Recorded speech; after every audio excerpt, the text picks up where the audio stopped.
This is my king crab legs. It's about $80 worth.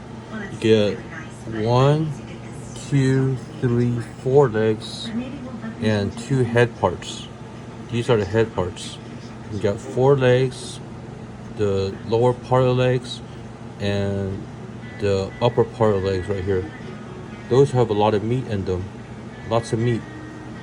So you got all this for about $80 at Southern Seafood.